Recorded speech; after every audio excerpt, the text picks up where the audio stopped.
ಡೆಲ್ಲಿ ಡಿಪ್ಪುನ ರಾಜಪಥದ ಲೆಕ್ಕ ಇಂದು ಎಂಕ್ಲೆನ ನಮ್ಮ ಪುತ್ತೂರದ ರಾಜಪಥ.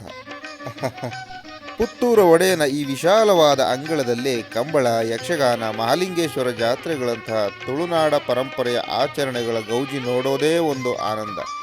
ಕಾಶಿಯಿಂದ ಮಹಾಲಿಂಗೇಶ್ವರನ ಸ್ವರೂಪಿಯಾಗಿ ಪುತ್ತೂರಿಗೆ ಬಂದು ನೆಲೆಸಿ ಈ ಸೀಮೆಯನ್ನು ದುಷ್ಟಶಕ್ತಿಗಳಿಂದ ಕಾಪಾಡುತ್ತಿರುವ ಶಿವನ ದೇಗುಲ ಇದು. 12ನೇ ಶತಮಾನದಲ್ಲಿ ನಿರ್ಮಾಣಗೊಂಡ ಈ ದೇವಸ್ಥಾನ ತುಳುನಾಡಿನ ಪ್ರಖ್ಯಾತ ಗಜಪೃಷ್ಠಾಕೃತಿಯ ವಾಸ್ತುಶೈಲಿಯಲ್ಲಿದೆ. ಇಲ್ಲಿ ಮಹಾಶಿವರಾತ್ರಿಯಲ್ಲದೆ ಕಾರ್ತಿಕ, ಲಕ್ಷದೀಪೋತ್ಸವ, ವೈಕುಂಠ ಏಕಾದಶಿಗಳಂಥ ಹಬ್ಬಗಳನ್ನು ಅದ್ಧೂರಿಯಾಗಿ ಆಚರಿಸ್ತಾರೆ. ನಾನು ತುಂಬ ಇಷ್ಟಪಡುವಂಥ ದೇವಸ್ಥಾನಗಳಲ್ಲಿ ಇದು ಕೂಡ ಒಂದು. ಇದೇ 27ರಂದು ಅಂದರೆ ಶನಿವಾರ ಪುತ್ತೂರ ಕಂಬಳವನ್ನು ಇದೇ ಮಹಾಲಿಂಗೇಶ್ವರ ದೇವಸ್ಥಾನದ ಮೈದಾನದಲ್ಲಿ ಆಯೋಜಿಸಿದ್ದಾರೆ. ಕರಾವಳಿಯ ಪರಂಪರೆಯ ಆಸಕ್ತಿಯುಳ್ಳವರು ಒಮ್ಮೆ ಹೋಗಿ ನೋಡಿ.